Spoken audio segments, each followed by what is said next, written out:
folks. For tonight's 11 o'clock news, we will be sharing with you all a heartwarming story of an 8-year-old boy who... Oh, sorry folks, I'm getting an update from our correspondents on the front lines.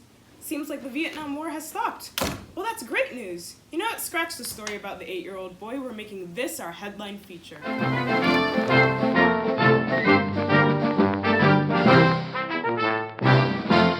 But before we celebrate the end of the Vietnamese War, it is imperative that we take a look at the events that got us to where we are today.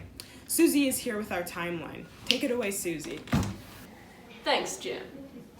January 30th, 1968. During Tet Nguyen Dan, the festival of the new year, 84,000 North Vietnamese troops launch a surprise attack.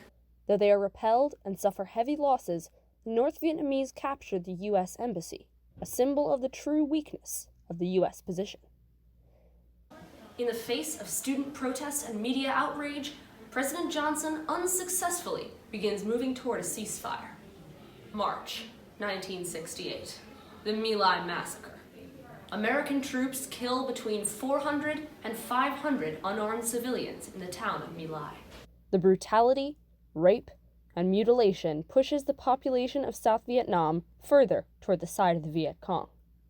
The American public is outraged to hear that Commander William Westmoreland has demanded a draft and over 200,000 more troops in order to invade Laos and Cambodia. President Johnson makes serious moves to end U.S. involvement in Vietnam, suspending all bombing of the North. January 1969. The Nixon administration takes power and begins a campaign of Vietnamization, the process of withdrawing U.S. troops from Vietnam and training the South Vietnamese army to take their place. By 1972, North Vietnam has renewed guerrilla warfare in the South. January 27th, 1973. The Agreement on Ending War and Restoring Peace in Vietnam, commonly known as the Paris Peace Accords, are signed. Both sides agree to a ceasefire. The terms? The U.S. will withdraw from Vietnam, and elections will be held in both North and South. The last U.S. soldier leaves Vietnam in March of 1973. In 1975, the North resumes the war for reunification, invading South Vietnam. On April 30th, 1975, North Vietnamese troops capture Saigon, and Vietnam is officially united under communist rule. Now introducing Jane Schleit, a professor of history specializing in the Vietnam War. Hello there, Jim. Thank you for having me. Let's dive right in, Jane. Why do you think the United States got involved in Vietnam? I want to recognize the causal theories that emphasize the imperatives of domestic politics, the tendency for decision makers to put massive amounts of faith in the outcomes of power, America's misinterpretation of Vietnam as a Western nation, and complete lack of misunderstanding of Vietnamese motives. What is your perspective on the factors leading up to Vietnam's independence? Vietnam independence was highly influenced by American involvement as the product of realpolitik, which is expressed in the policy of containment and is the inevitable result of the possession of immense power by the United States. Also, the brutality with which the U.S. Army perpetrated exacted an outrage after massacres like the one in My Lai, and brought the world's attention to the atrocities that the U.S. was committing. Because of this, Southern Vietnamese people sided with the Viet Cong in order to protect their fellow citizens and to prevent something like what happened in the North to happen to them. Thank you for your insight, Jane. One more question. Do you think the Vietnam War could have been avoided? Well, Jim, that's a very difficult question to answer, but I don't think it could have. The people of Vietnam had been occupied by one country after the other, and they saw communist forms of government as their liberation. In this sense, they would have always fought for their independence no matter the cost.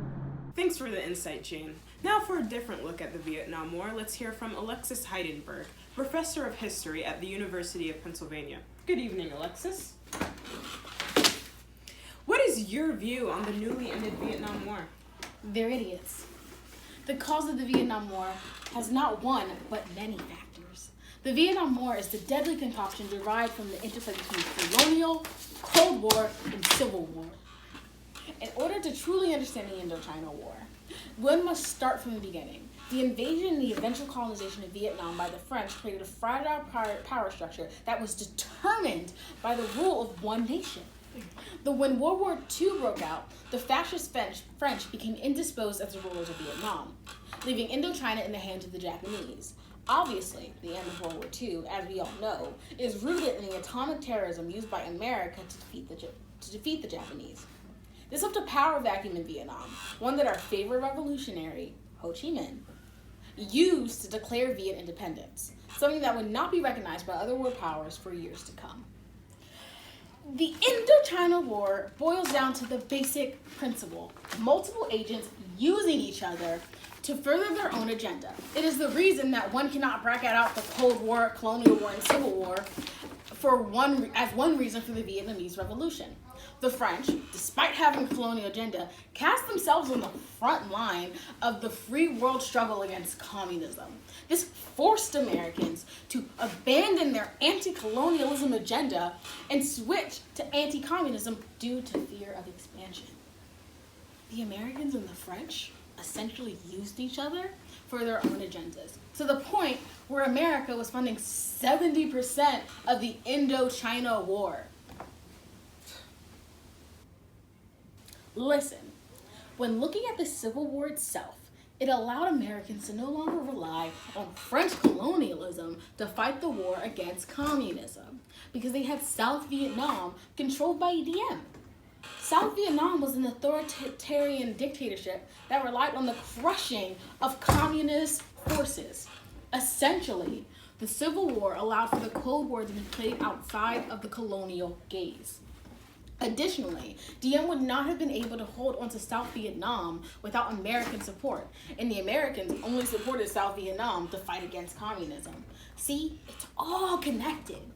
This leads to insurgency in South Vietnam that we saw, where priests were lighting themselves on fire, because at its core, South Vietnam was an anti-democratic nation supported by a nation that prided itself on democracy. And if a vote was held in South Vietnam, communism would most likely prevail. America, And it looks like that's time, folks. Thank you so much to Dr. Heidenberg, and thank you, our audience, for watching our informative piece on the Second Indo-Chinese War. I know it's not our usual programming, but do not worry. Tomorrow we will have an astonishing story about a dog who taught a young girl how to swim. I'm Jim, and this has been 11 O'Clock News.